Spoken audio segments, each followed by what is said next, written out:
You right here. Excuse the marijuana. Let's vibe a little bit. What's up? Just trying to enjoy myself. IDK SPORTS Pod. Here we go.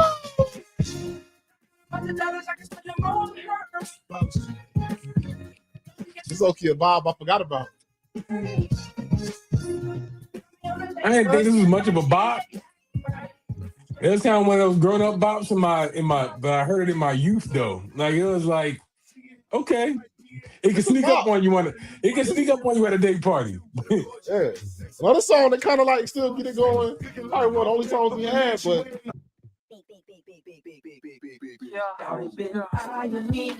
hey, this one right here. But this hit at the this hit right here when it came out. This hit when it came out. Hey, I'm telling you, this one right here was different.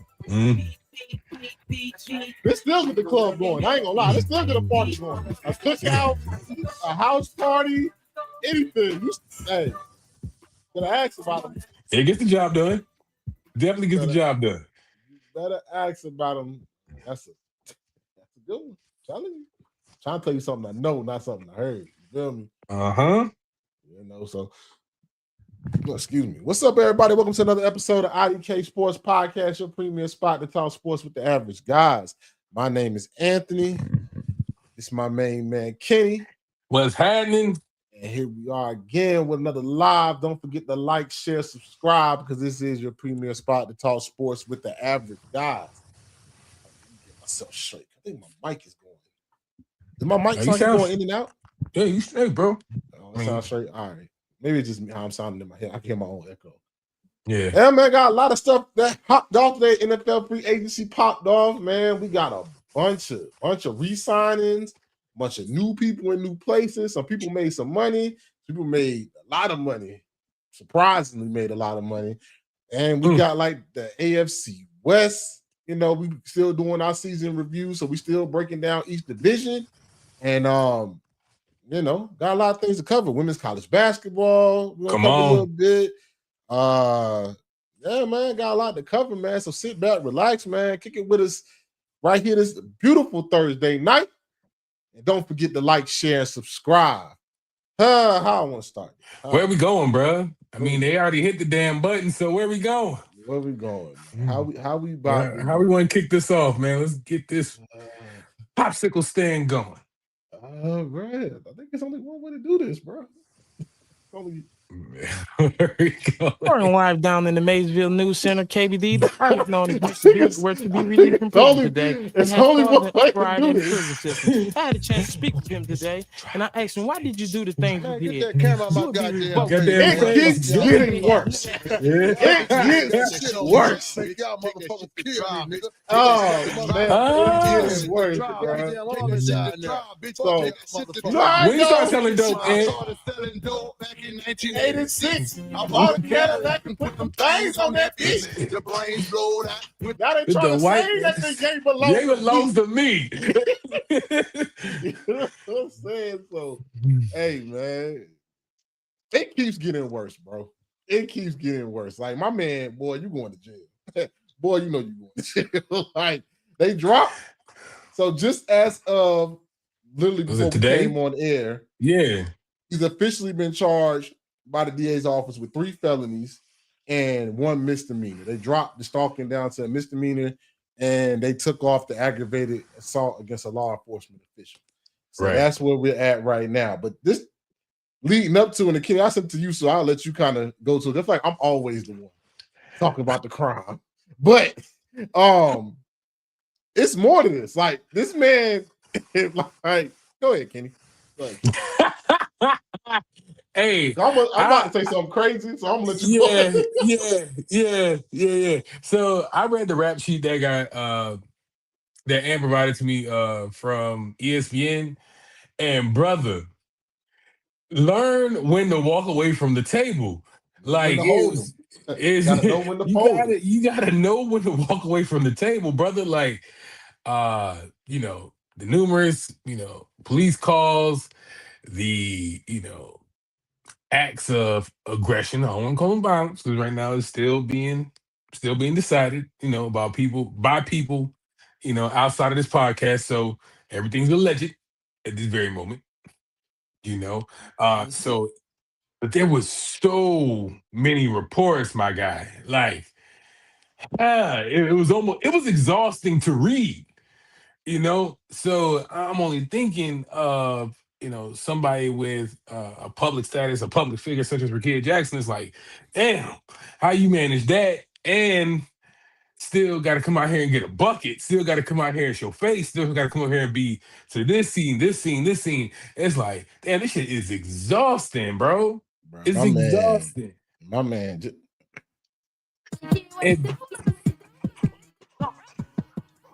Bruh, sometimes you guys know when to go, but she don't want you no more, bro. Sometimes you just gotta leave. Just gotta.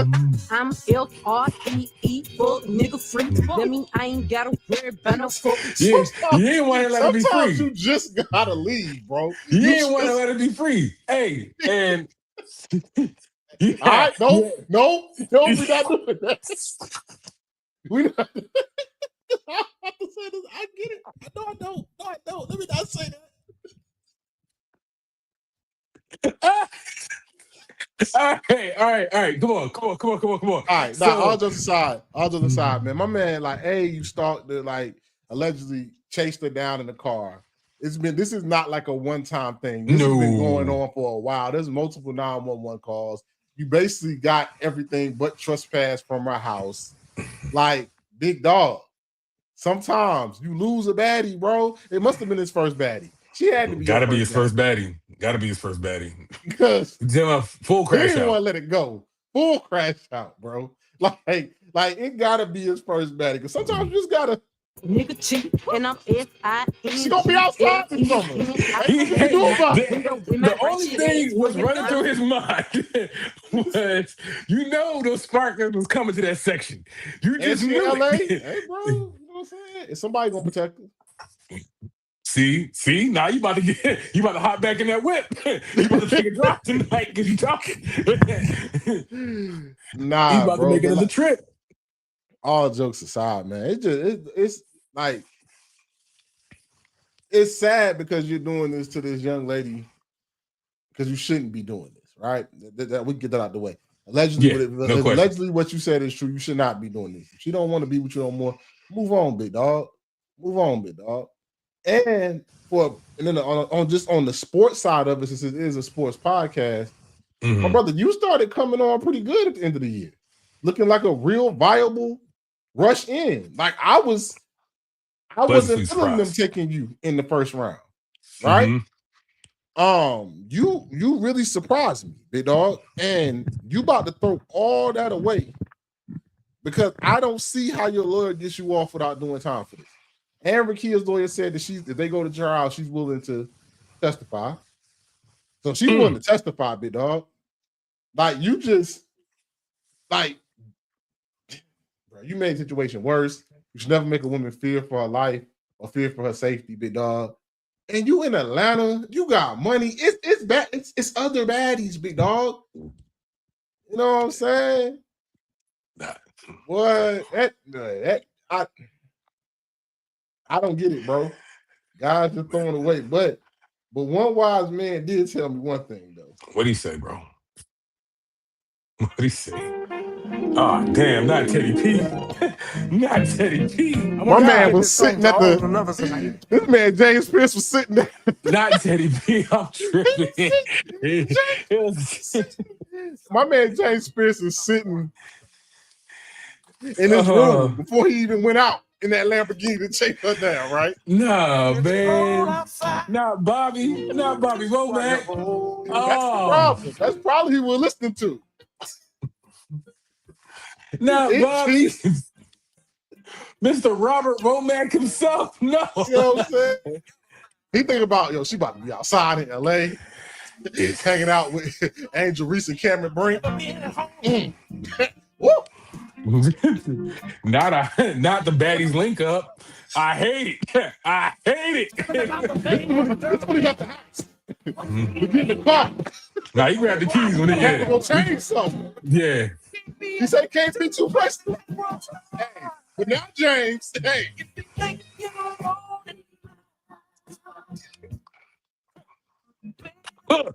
Wait until the night. It keep Watch getting this. worse. Oh man, it's just bad, bro. Like when I saw it, I thought it couldn't get worse, and then I saw like they had multiple 911 calls. Hey, big dog. Hey, I know it might be great to you. It might have been a good time, but all good things come to an end, bro. All good things at some point got to come to an end, and this one came to an end faster than you thought. Now you about to be in jail because you gonna do some time for this. Yeah. You love it, you gotta let it go, brother. You gotta let it go. It ain't really much else that we can say about this one. I mean, besides, you know what I'm saying? Thoughts and prayers, you know what I'm saying? Thoughts and prayers. That's really all I can say, bro. That's really all I can say. But it is still March. What's that mean? And it's Women's History Month. Oh. And we're highlighting women. Not just the bad. We never highlight the bad. We only highlight the bad in men. Obviously, that's what people think this pod is. What? True. Stop. But just know, one of y'all women drop a case, I'm here. I'm going to get covered. We will take your ass to trial too. This is a man bashing pod. We take everybody to trial. But with it being Women's History Month, play the music. Oh, turn it up.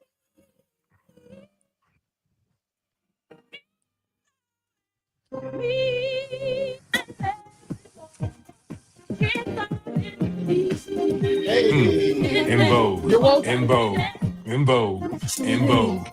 Pose and pose. Shantae. Yes. Shantae. So this week we're going to the hardwood, and we got two women that we are going to highlight. First one, who else, man? Who else but Miss Maya Moore? You know what I'm saying? Miss Maya Moore with four WNBA championships, WNBA championship, WNBA Rookie of the Year, 2 NCAA championships, 2 Olympic gold medalists, 6-time All-Star, an MVP, a Finals MVP.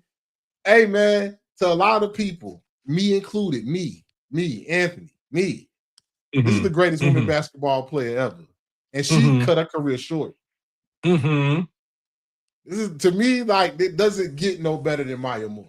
You know what I'm saying? Just the pure dominance in college, the pure dominance as soon as she got on the pro with that Minnesota Lynx team. Cut her career short, really cut her career short in her prime to take on a better, something that she felt more strongly and passionate about in the higher calling. Can't do nothing but respect that. Like, I can say, I won't say arguably, but I'll say arguably for other people, arguably the greatest women's basketball player ever. In my eyes. Kenny, what you got? Man, I can't speak for the many illustrious achievements of women across basketball. Born in 91, so I didn't witness every feat. I can't go into depth too much about Cheryl Swoops. Can't go too much in depth about Swing Cash. The many that that bless the hardwood. But I can tell you about Maya Moore. I can tell you about she's just as much of a GOAT for my era that I would have the deference for a Kobe, just because of her sheer dominance on the court. That's about as high of a regard, high of a compliment I can give to Maya Moore. And to Anthony's point, still cut her career short. But you can see the screen for yourself.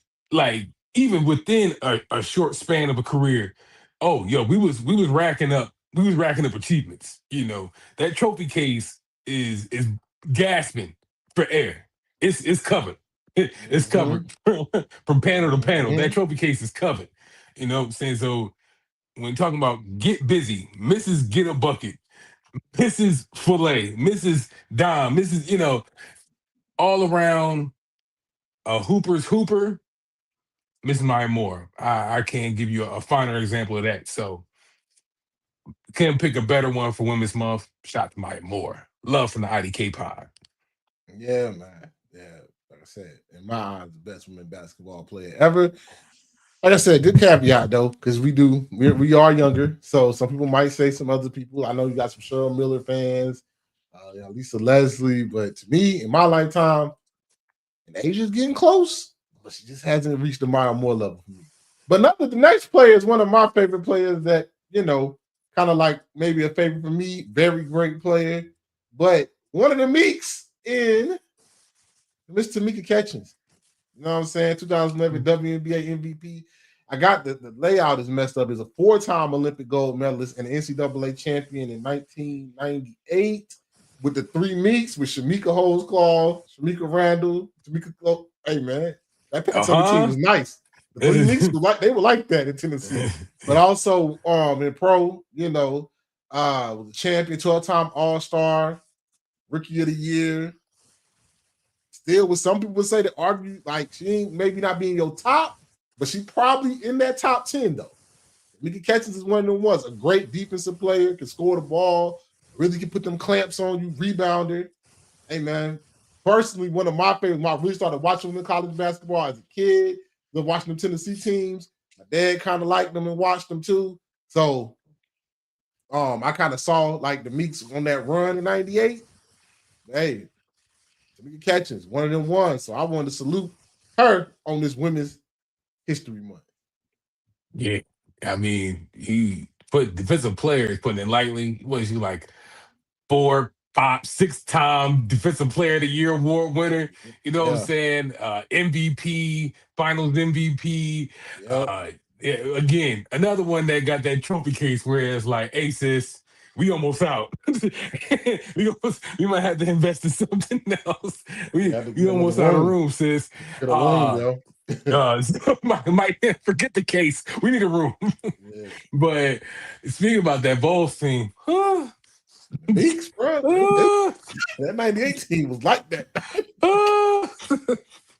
I ain't even talking about Shamika Holdsclaw. You know what I'm saying? Let them breathe, sis. Let them breathe. Yeah. You know what I'm saying? I think she got like a FIBA World Cup. Bruh, come on. 4 gold medals. You know what I'm saying? Like, it truly don't get no better, man. I'm not gonna recant on my last diatribe.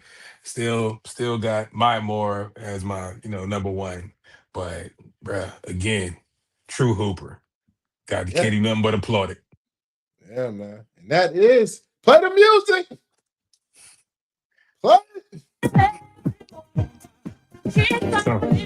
Shout out to this week's Women's History Month Sports Icon. Move. Tamika Catchings. Pose.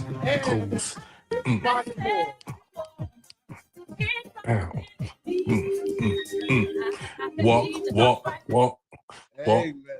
So that's what we talking about now. So let's get into, since we stand on the women's side of sports, a lot of the conference tournaments done wrapped up, with the big, with Texas winning the SEC, UCLA winning the Big 10, West Virginia won the Big 12. So I thought that we could talk about, since all of them not time, we ain't got the tournament selection, bracket Sunday is this Sunday, but let's talk about teams that we know going to be here, and I'll break them down in the tiers. So let's get to the first two, the front runners, UConn and UCLA. UConn undefeated, went through the Big East, out of here, get them out of here, too easy. UCLA, too easy with the Big 10. Think about these front runners this year. Do I believe in UConn? Yes, they have a lot of that championship team back, right? Besides Paige Buckets. I can't say besides Paige Buckets. That's a big besides. But that's a big besides. I just realized what I said. But next we got but UCLA and UConn kind of in the same boat. Both conferences wasn't that good this year. Big East wasn't that great, right? Big 10, Juju was out. Iowa was okay. Michigan was nobody's really that good. So they kind of went through conference play very easy, right? Very easily, right? Now we upping up the competition. Now, okay, you probably go through the first round pretty easily. Probably make it the second round. Sweet 16 hit. Now you playing. Now you might meet an Ole Miss. Now you meet some other teams. Yeah. I trust UConn more. That UCLA team, I don't know. Lauren Bex is like that. I mean, she's tall, she's got stronger, she's better this year. You know what I'm saying? I think they got better pieces around her too this year. I think it's a better overall team effort instead of just relying on her this year. And they relied on her last year, and they made it to, I think, what, Elite Eight or the Final Four last year? I think the Elite Eight last year. Yeah. Elite Eight. UConn, I mean, with Fudd, Strong, what's my point guard name? Arnold. Okay, Arnold. Like, it's UConn. Like, they've been here before. A lot of them is still from that team. Yeah. They know what it is. I like both of them to make the Final Four. If I had to pick one that might be sneakily upset, is UCLA. But these are my two front runners for the. I still believe in UCLA. I don't think you're saying that you don't believe in them. Let me add some context here. I'm not saying that you don't believe in them. I still got high hopes for UCLA because, yeah, to your point, they are a balanced team, but they're elite in that feat alone. This is being elite in balance. You know, they're top 5 efficient in rebounding, top 5 offensive in scoring. You know, saying they can grind you out from half court. They got a dominant front court. You know, what I'm saying, I just mentioned to where they get boards, bro. So it's the efficiency. You know, it's one thing if they're like a jack of all trades, master of none, but even in here, it's still not the case. You know what I'm saying? They truly get it done, and they're elite with their attack. You know, and just how hey, I'll take one loss. You know what I'm saying? I take one loss throughout the year. You know what I'm saying? But how they go about their business, how they go about winning games, again, it's a balanced attack on both sides. There's no deficiency truly, even with their matchups throughout the year. Can't really point at one sore spot to me, to where you can be like, hey, this is the reason why you guys are going to falter. You know what I'm saying? We're talking about one loss off the heels of UConn. Clearly the best team out the West. You know what I'm saying? So all those together, I'm still thinking about a deep run for UCLA, and I'm sure you feel the same. It's just like, hey, if between the two, I can't. I see your point of not going against UConn because they just look like vintage UConn. You know what I'm saying? 34-0. You know, you got elite guard play as they have had for years. You know what I'm saying? With Ozzie Fudd now.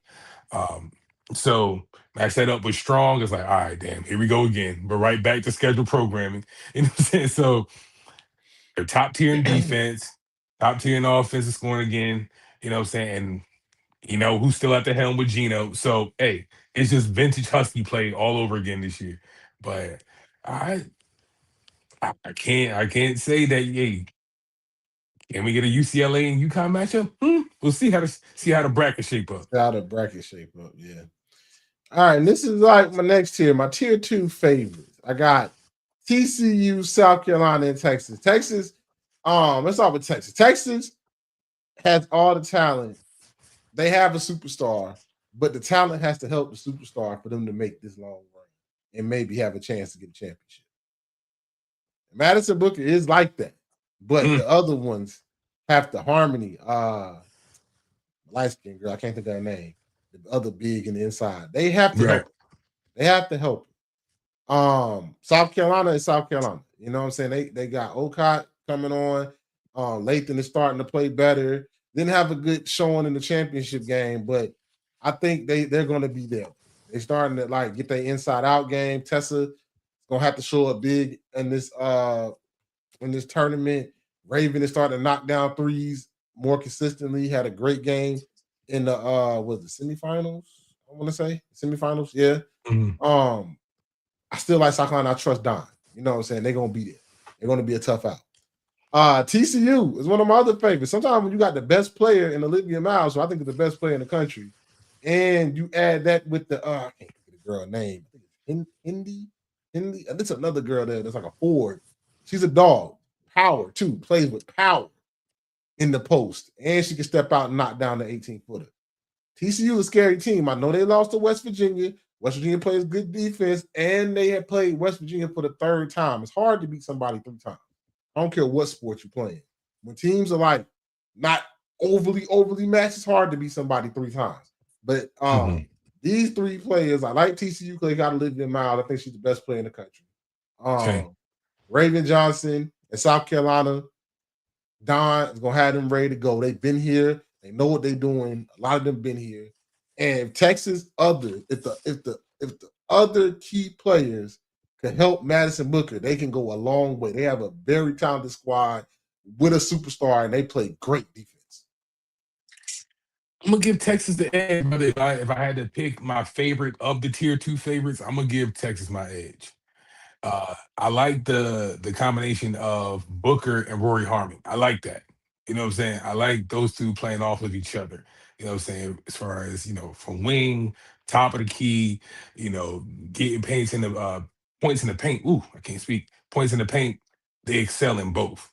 Elite defensively. This is again the tangibles, but also the intangibles of being a team that makes a deep run. The rotation of players they rotate off the bench. I look at one of the most recent games against South Carolina, handled them, handled them. You know what I mean? And it's like, and to your point, here you're talking about another tier 2 team. They just went out there and went about business. Hey, just another day at the office. You know what I'm saying? You can kind of see the excitement uh, that just resonated off the bench to on the floor to how it was like, hey, we running this and we know it. So I'm gonna give Booker and that Texas squad my edge. But I gotta agree with you. Olivia Miles is probably the best player I've seen this season. I've seen so always gonna and I'm gonna always keep an eye out for them. But with Don, bro, South Carolina can never go wrong. But out of this tier 2, I'm gonna go with Texas being my edge. Yeah. And then the last one, real quick, the dark horses. These are my dark horses. LSU, with Elijah Johnson, Fulali, that team, they started playing better in the year, but sometimes in the big games, they don't play as well. I think they'll win 2 or 3 games and they'll play well. But when you come play up against that team that's another top tier team, sometimes they just don't play as well. Fulali is starting to knock down that jump shot. I like it. I like it a lot. But I don't know. It could be. I can see an early upset for them. Yeah, with this team. Vandy, I've been liking Vandy all year with Michaela Blakes. And the way they play defense, the number 1 scorer in the nation. They have a chance. If she gets really hot, stay hot like she's been, they play good defense, get a little bit of help from that point guard, get a little bit of help from the rest of the teammates. Depending on how the brackets lay out, you can see them maybe quietly, maybe get a chance for a Final Four run. And Duke, one of the hottest teams in the country right now. I mean, since ACC play, one of the hottest teams, won a lot of games. I think they won like 13 of their last 15 games or something like that. Nice. So, yeah, one of the hottest teams in the country. I'm sorry if you don't know. I know they got this tall. The center's really good. I saw her dunk 2 hands with ease one time. Simple.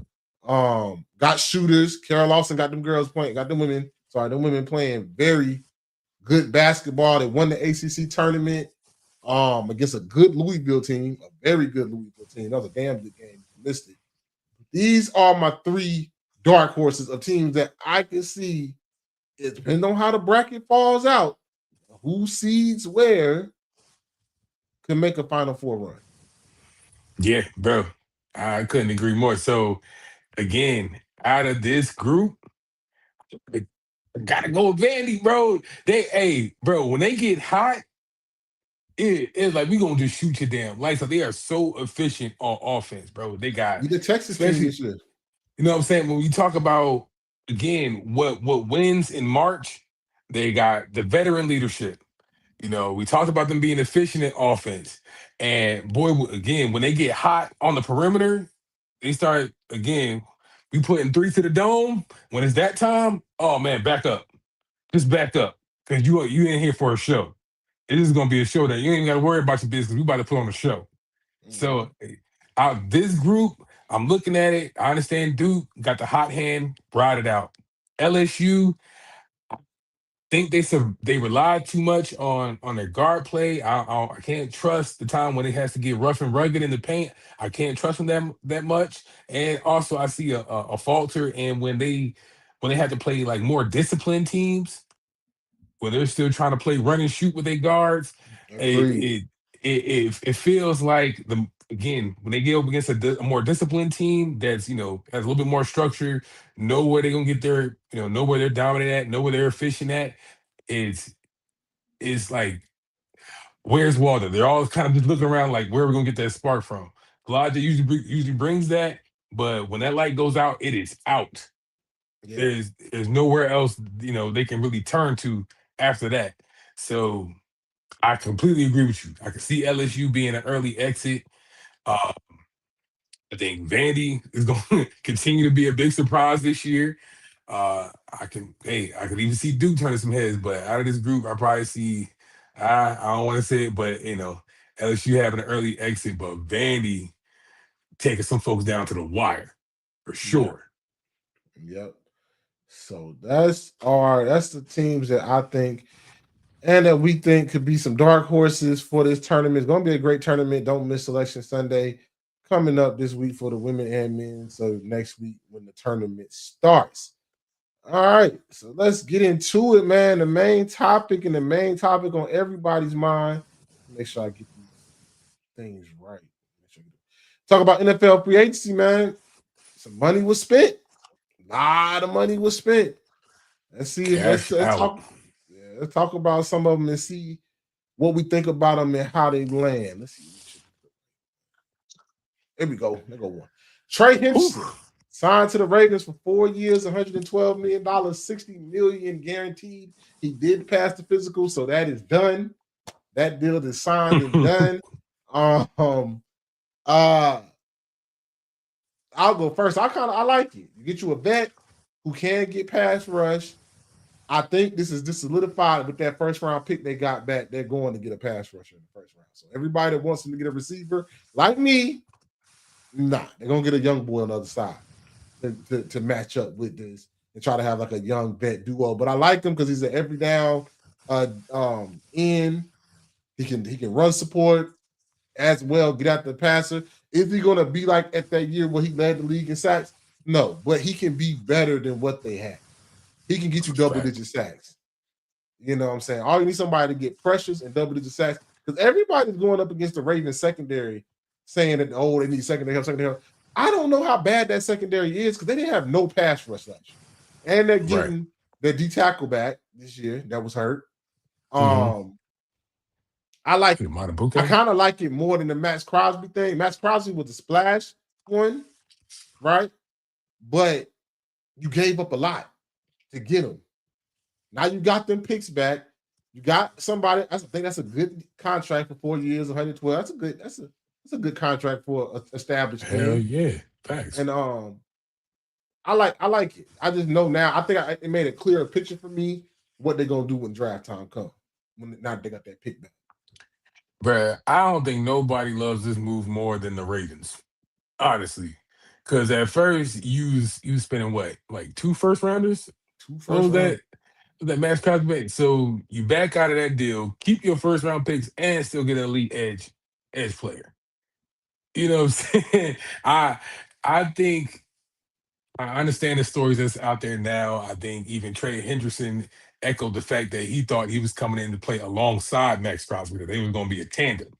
I think at one point they may have been in the building at the same time. There's a whole bunch of like crazy stories that kind of circulated this whole signing, the Max Crosby thing.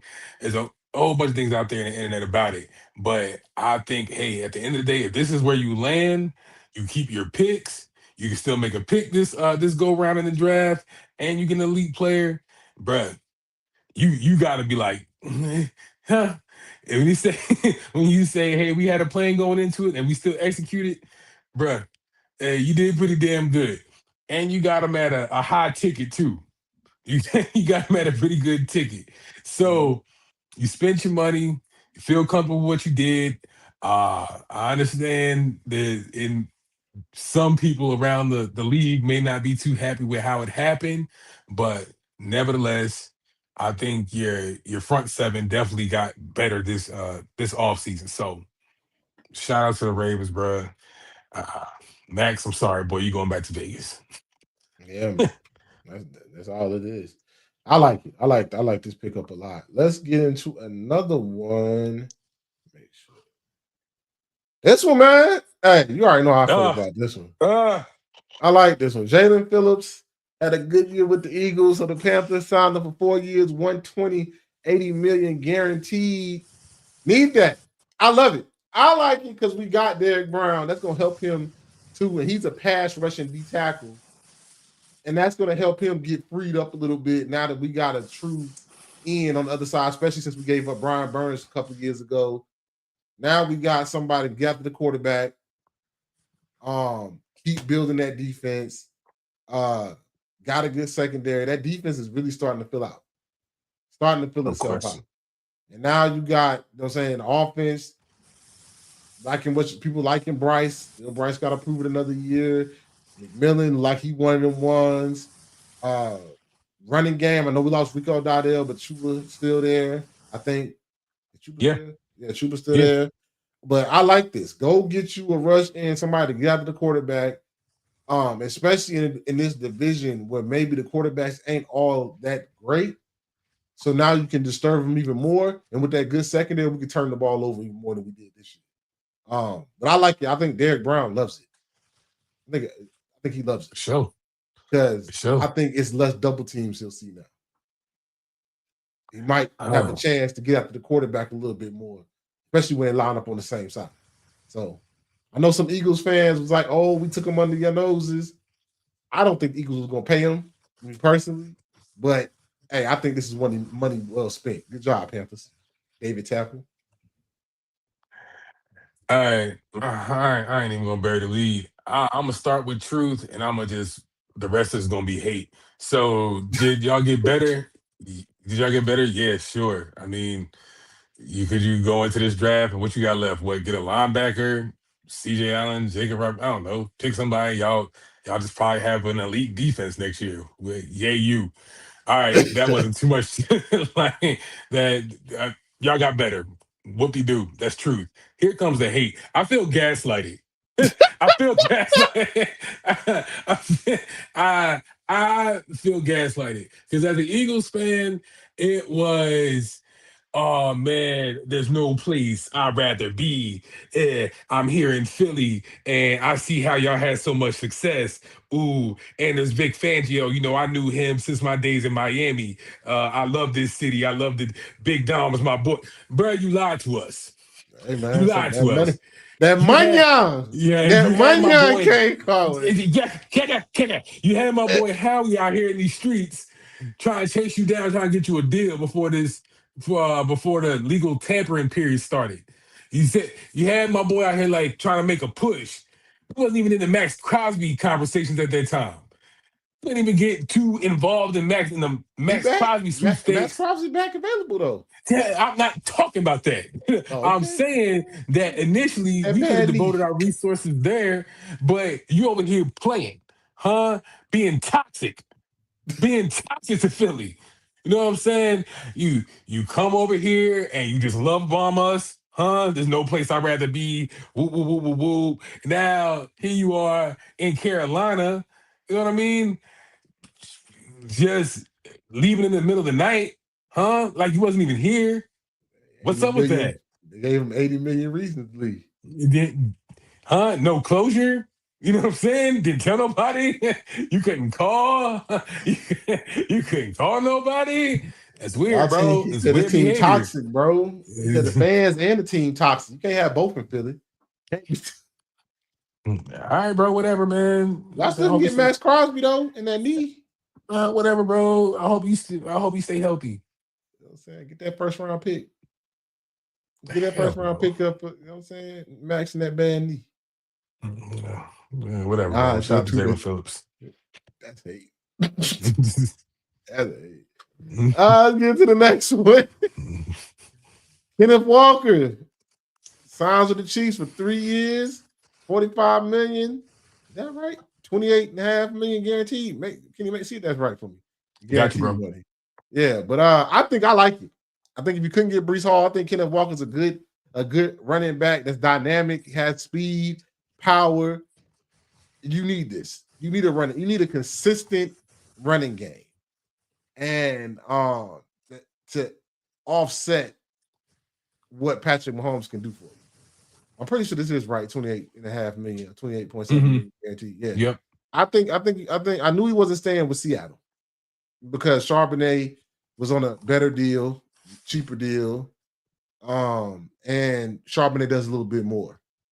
But you saw what he can do when you have blocking and how he can make plays. He's quick with his feet. You saw in the Super Bowl. You saw that. You saw how he got twitchy. And he's not just like a speed. Like he has speed, but he also runs with power too.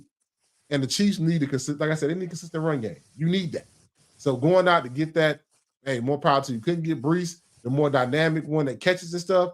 I think Kenneth Walker was the next really best available out of this free agents running back pool. Yeah. I think I was along with the crowd on this one, thinking that they was gonna go full steam ahead with Brees Hall. But again, as we know, that Brees got that franchise tag up there in New York. So I was looking for them probably to pivot to probably another more dynamic back, maybe ETN. But as time kind of went on and this deal was already happening, I started thinking about it, like, yeah, he does kind of provide a more stable hand for that running back room.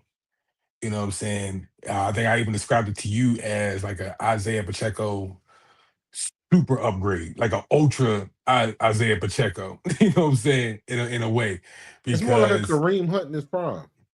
you know, bingo. So it's not like a more methodical runner, more you know, still a power back that can still give you some finesse yards when you need to, still move the chains when you need to.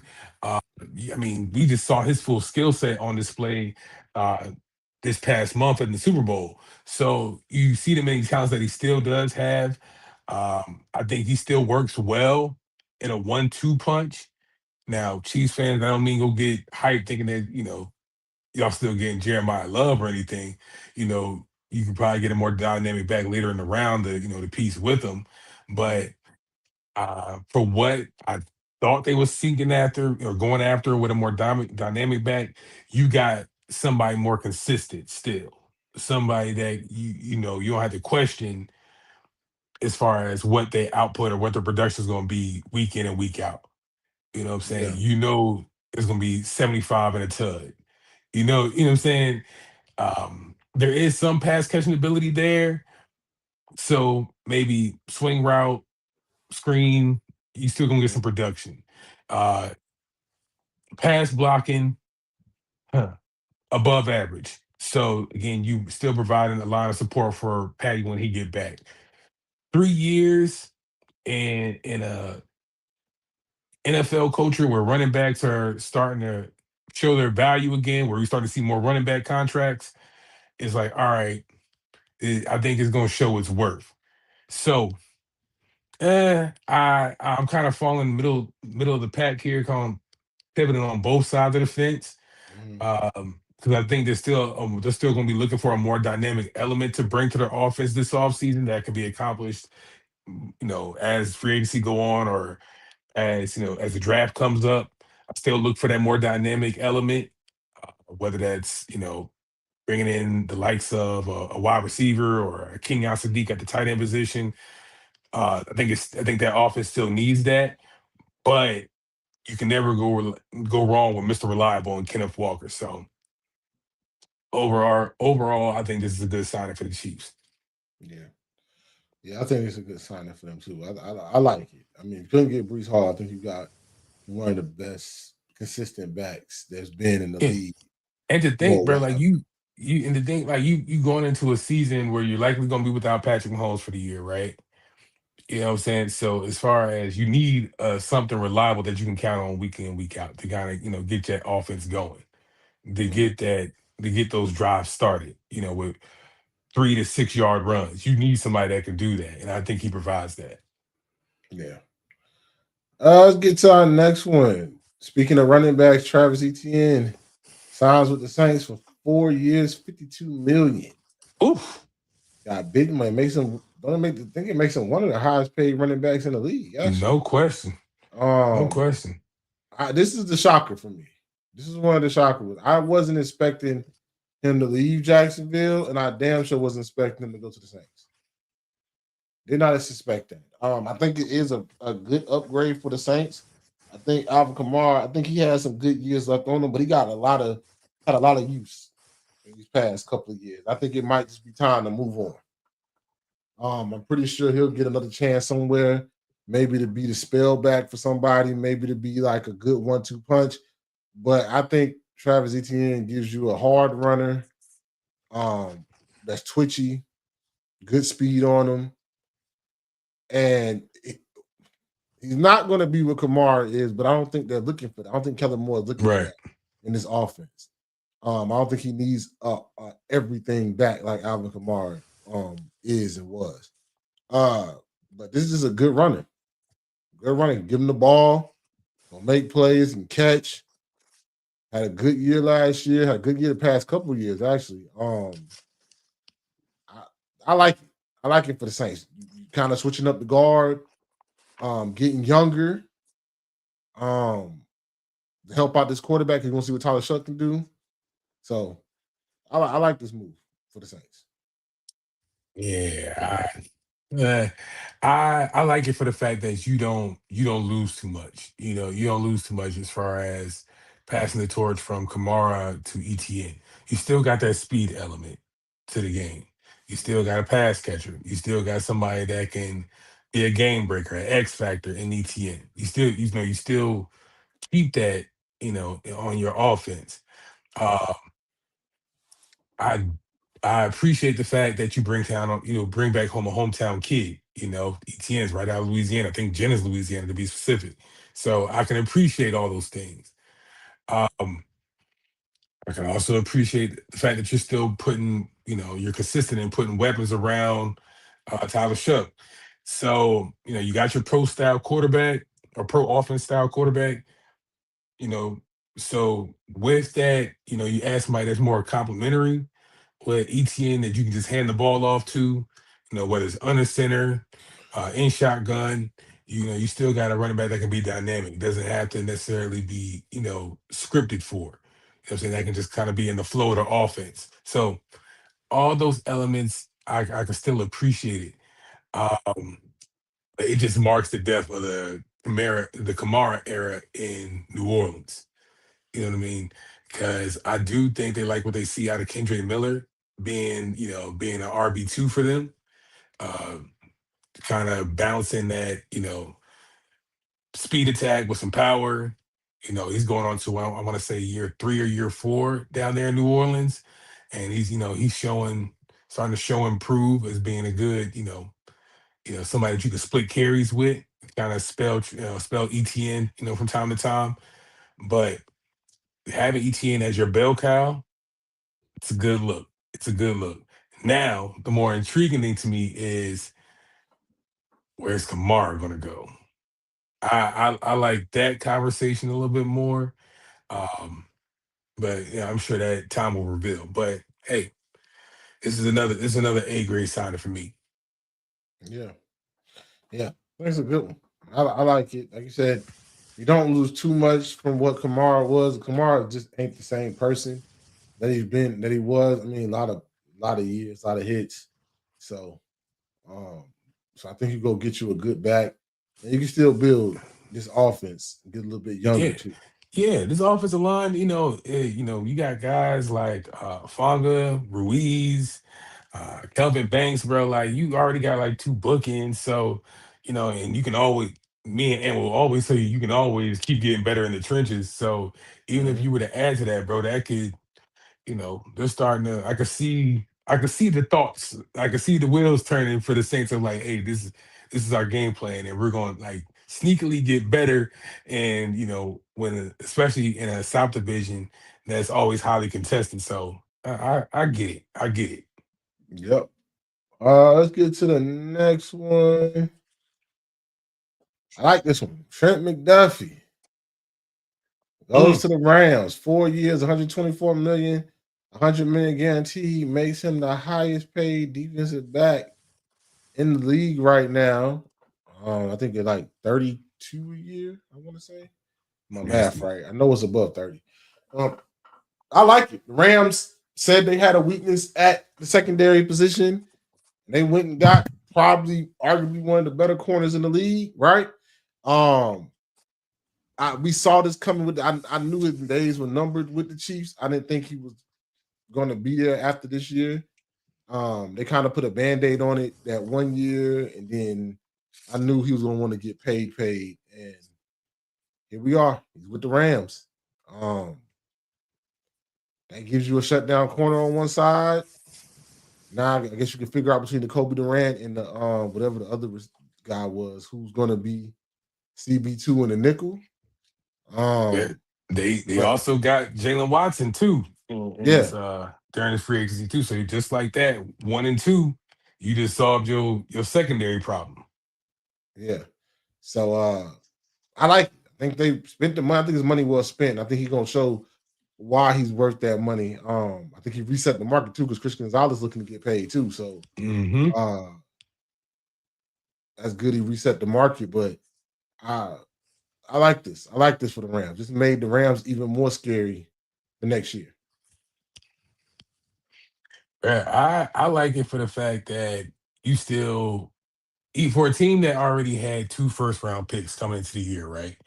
You know, some plotted that, hey, you use those 2 picks to move up, but this ain't that hot of a quarterback class. So what are we really using those 2 picks for? Why would we, leverage our 2 picks to move up in the draft that ain't quarterback friendly? Thinking that, you're looking for Matt Stafford's replacement. So since we're not doing that, let's go out there and get somebody that's going to be a pillar for our team, and what great way to do that than finding a corner that's going to be there for a few years. But you don't only just do that move, as I mentioned before, you go get Jalen Watson, 2 cats that played together in Kansas City, his counterpart. So those two moves on top of each other, it's like, damn, now you truly just solved a question mark that was on your team last year. You know what I'm saying? You don't necessarily have to be in fear of a Sam Darnold probably, or having to go into a shootout with the Seahawks, every year or next year, I should say, going into a shootout with the Seahawks because now you got somebody that can, that can cover your 6, kind of stall some of those big impact plays that was killing you guys last year, and at the same time probably create some turnovers so you can put Matt Stafford and that crew of talent that he got over there back on the field. So I can appreciate that. Then there's the tax. I go back to those first round picks saying, boy, Sean McVay don't give a damn about no first round picks. He'll sell a first round pick like it's nothing. he don't give a damn. If it wasn't for the fact that they had 2 this year, yeah, there's a chance he might still sell that other one that he got this year. But that boy really don't care about no first round picks. All those first round picks are just leverage to him. But all in all, it was a worthwhile trade to me. I mean, I think McDuffie's only 25, 26 years old. It feels like he's been in the league longer. It's just because he had a hot rookie season, but it feels like he's been in the league longer. I think he's still dominant. I still think he's monumental for any defense because he has that versatility from playing boundary to dropping down in the nickel. So he can give you some some flexibility on defense. He can match your more shifty corners or be physical with your more stronger wide. No, excuse me, match with your more speedy wide receivers and be physical with your more stronger wide receivers. I think he brings that versatility. So all in all, bro, this is still a good move, and you pay him at market, top of the market value, which is surely to increase, especially with the quarterbacks that still do money. So you kind of get ahead of that market as well. So all in all, I think you can still walk away from this being comfortable, still knowing that you got 3 picks within the top 100 this year. This year in the draft, you still pick within the top 15 of this draft. At that, you didn't even have to sell your highest pick. So you get a stable part. You kind of stabilize your secondary. Again, bro, this sounds like a win to me. Yeah. In all phases. Yeah, I think it's a good pick. You need a secondary help, and you went and got like the best available. So I like good pick for Los Angeles Rams, and I think it helped their odds of being, I think, the favorites to win the From the Super West. Bowl. Okay. Well, let's get into another one. Who's this? This one right here, man. This is a head scratcher to me. Alex Pierce contract extension, 4 years, 116 million, 84 guaranteed. I think he got 60 million at signing. He's a good receiver, but this makes him one of the highest paid in the league.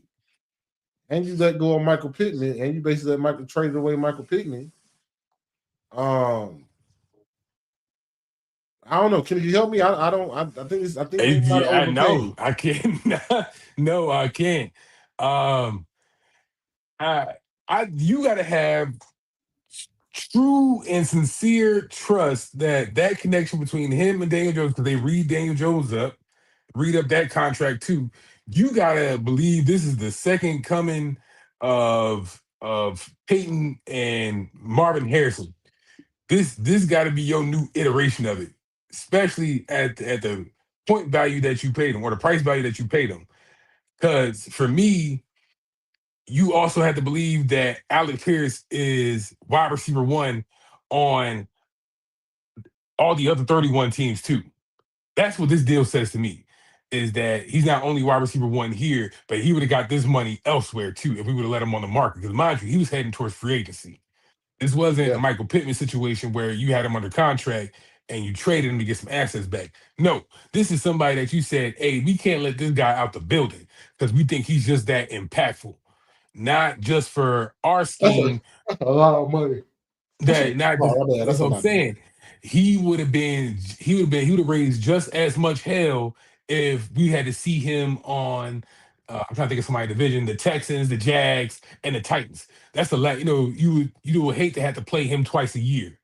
Yeah. And for me, mind you, I don't have 116 million to give to nobody, so let's I want to frame it like that. But again, for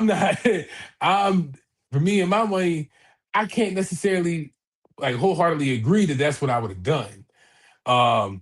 Especially with where my placement is, as far as what firepower that I have offensively. Again, it has to be some cohesion or something that I trust so much with this triumvirate of Jonathan Taylor, Tyler Warren, and now Alec Pierce.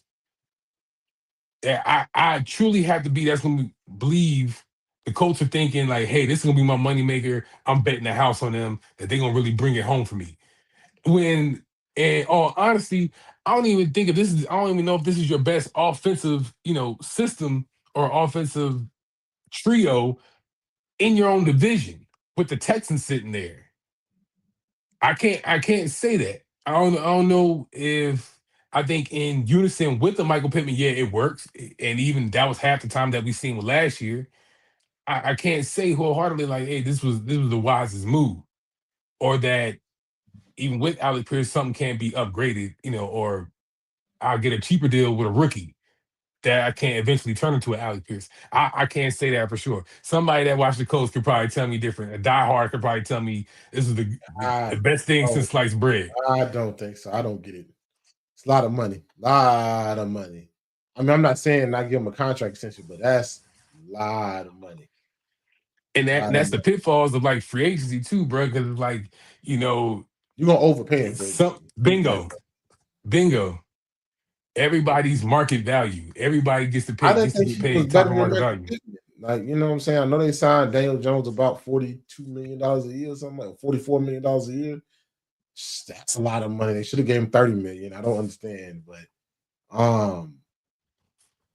and that's like real quick, if I could jump in, like that's the beauty of it too, because now you got Michael Pittman going to the Steelers, who's going to, in a sense, take a step back and be wide receiver too.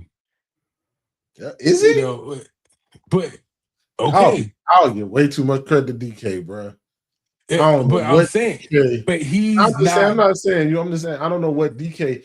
Michael Pittman has showed more in his career as he's our wide receiver one than DK Metcalf has. Okay, so sticking with that point, right? If you believe him to be just as much of a has just as much claim to being wide receiver one that DK Metcalf has, then that sounds a lot more advantageous than him just being the guy in Indianapolis to me. And Alec Pierce kind of benefiting from that. Now, Alec Pierce, you are the guy. We are paying you to be the guy. Mm-hmm. No distractions. You are the guy that we expect coverages to be rolled to you. We're expecting them to roll to your side and for you to still make a play. As as opposed to a Michael Pittman who gets the benefit of having a DK on the other side of the field from him. So as you guys kind of switch roles, and this is with the thinking that Aaron comes down or comes back from his Zen tree and plays another year for Pittsburgh, that I like the prospectus of me playing playing on the other side of DK. Yeah. That's just me. And and I'm from Steelers for the half the price too. So to me, if I had to rate it, bro, this is an L for me. This is an L for me because I think you could you talking about that and Adonai Mitchell? Okay.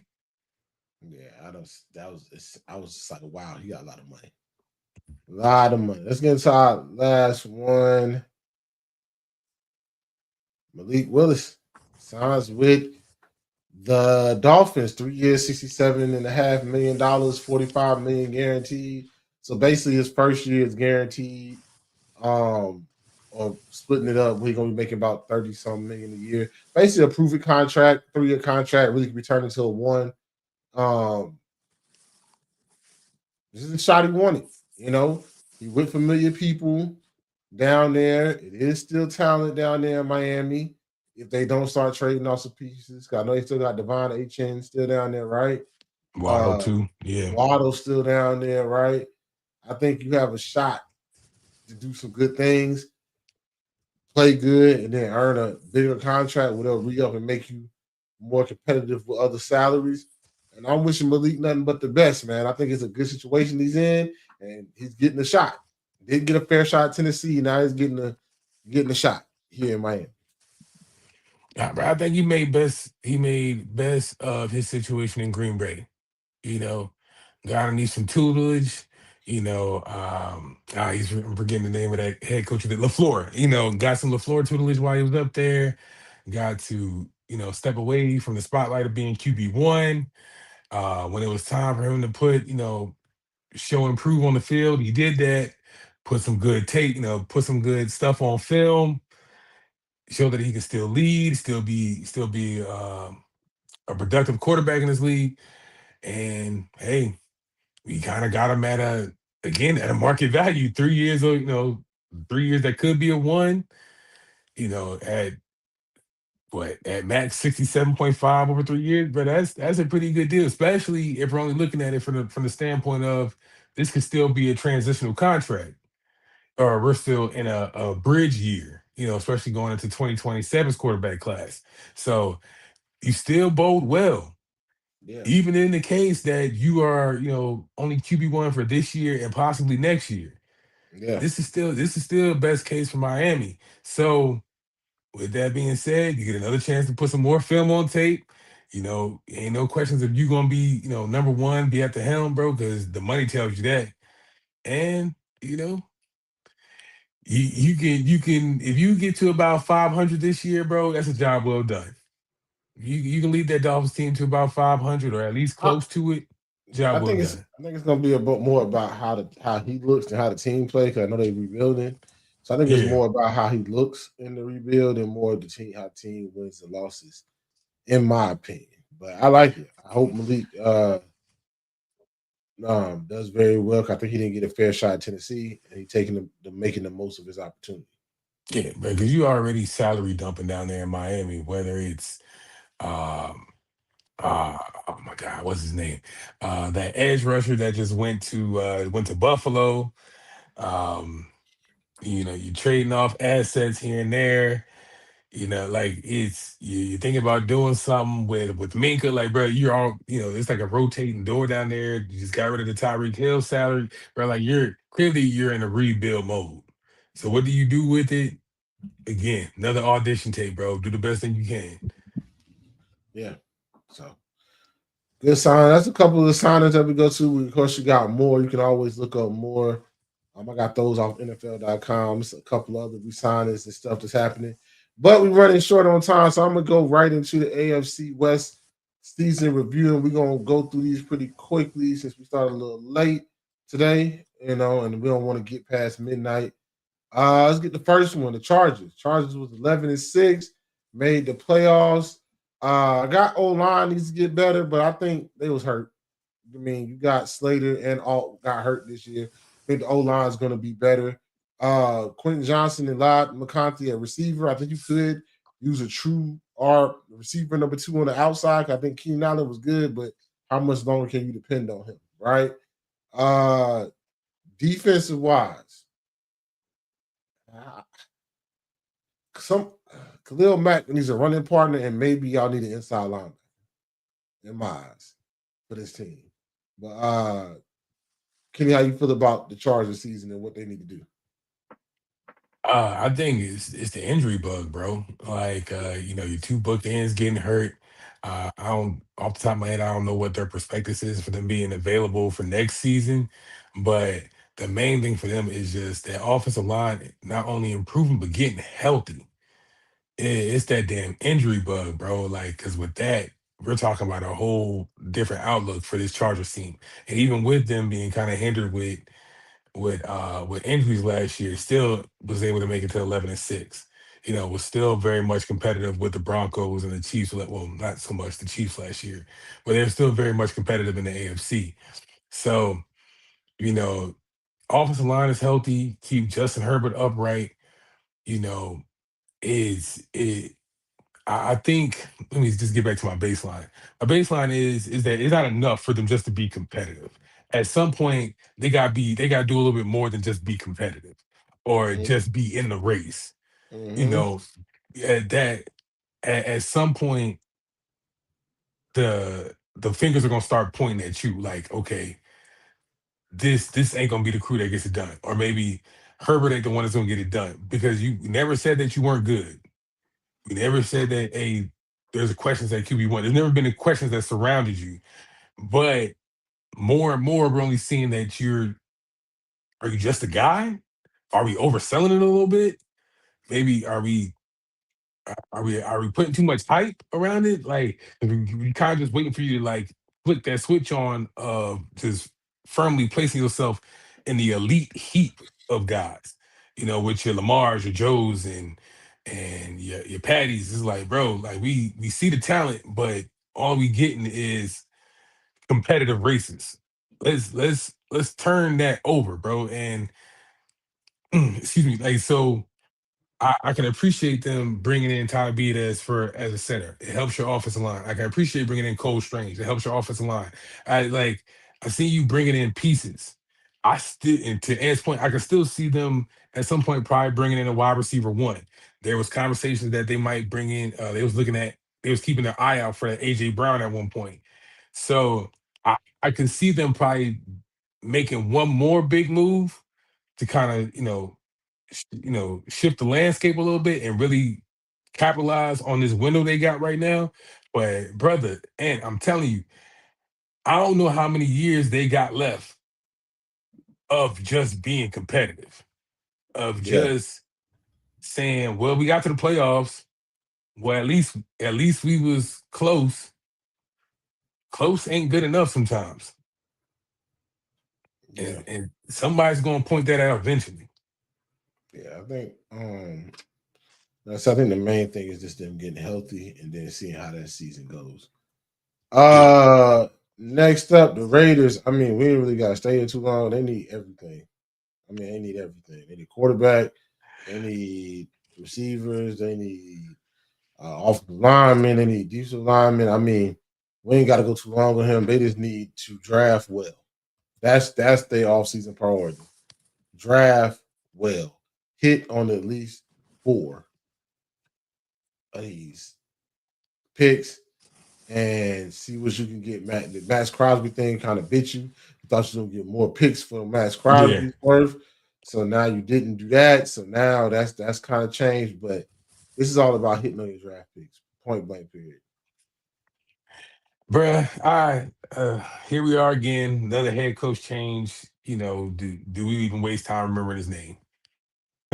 That's how I feel. Like, do you remember, or do we even give time and credence to having hope that maybe this year it looks a little bit different?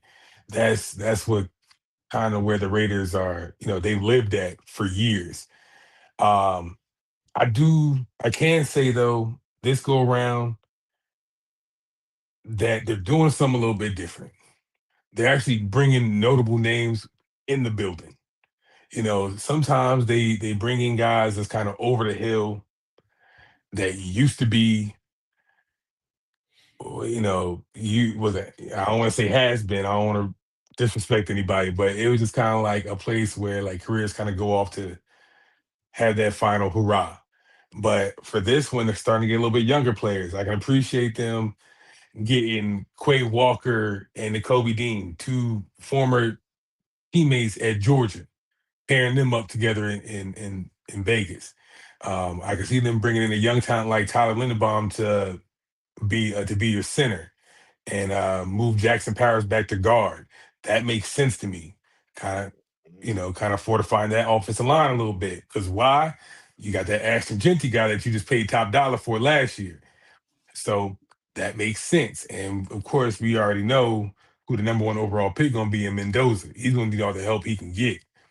So, all that being said, this isn't enough to get you out of last place. I still don't know, Ant. I don't know. I truly don't know.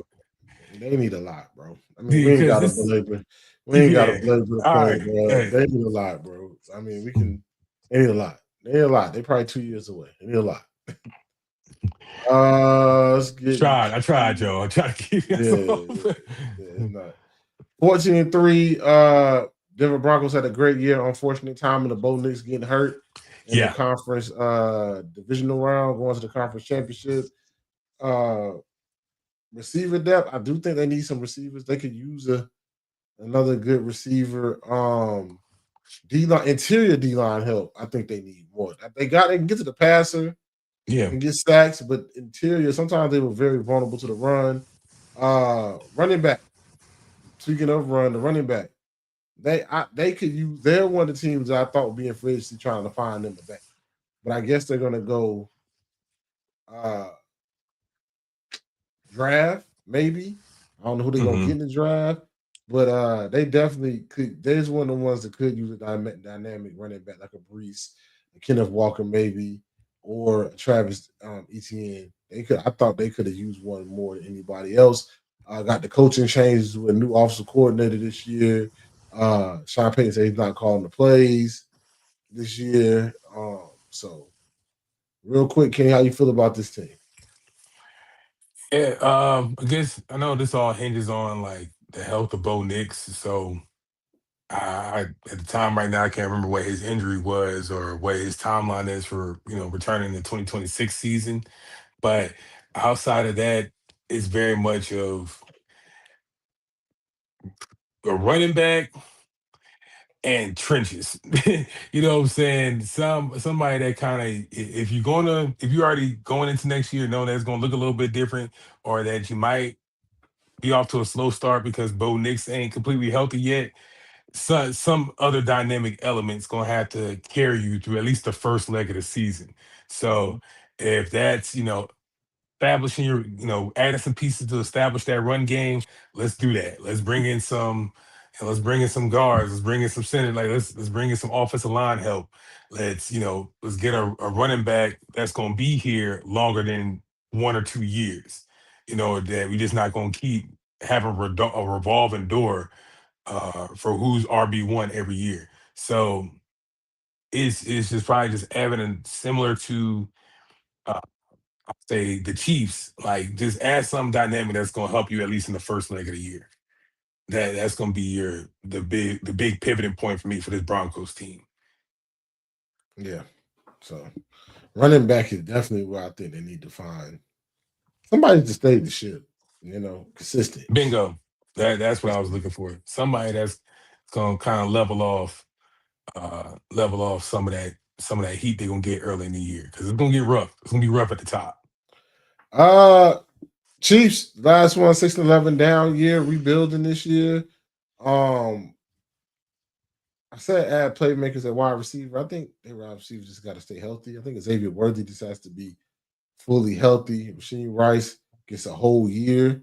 I think they got the wide receiver. Them guys just haven't played together much, you know. I do think, as far as tight end, I think the guy out of Oregon is the pick here. Jeremiah Love, if they're willing to, I think they picked 15th. Yeah, so top, at least in the top 15, I know off the top of my head. Yeah, in the top 15. So maybe they get a Jeremiah Love to go with a Kenneth Walker. Offensive line could definitely use some help.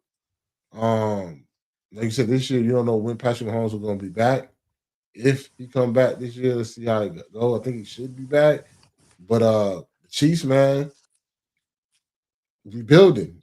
The time has come for them to rebuild. Let's see what additional Kenneth Walker and maybe some other offseason pieces. Maybe they can get back to being a playoff team, competing with the division. But as of right now, you know, they definitely need more depth on defense. And I would definitely say a tight end to replace Travis Kelce and rebuild that O-line. Defense. I know we want the shiny red toy, but sometimes you don't need a bike. You need tank tops and calendars from grandma. So you need the basics. You need the fundamentals, bro. Because I don't think firepower was ever their Achilles heel.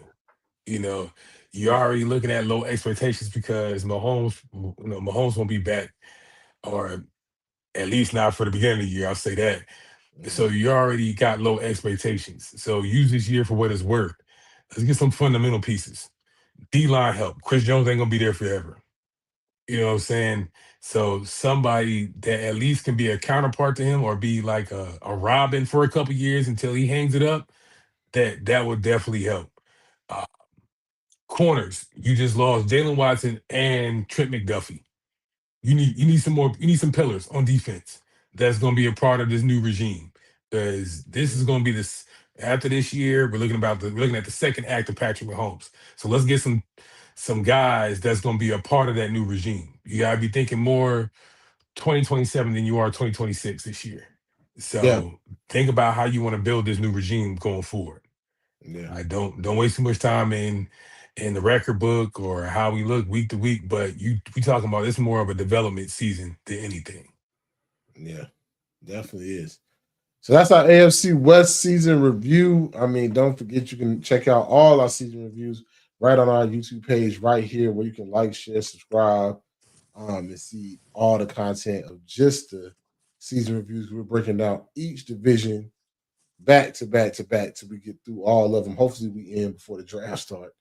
And we have more answers than questions once the draft start. But we getting close. That was our fourth one. So we only got about 4 more to go. So yeah, we right there. We getting there. Good episode. But like for that one, I know it's late. I appreciate y'all rocking with us. But for this episode,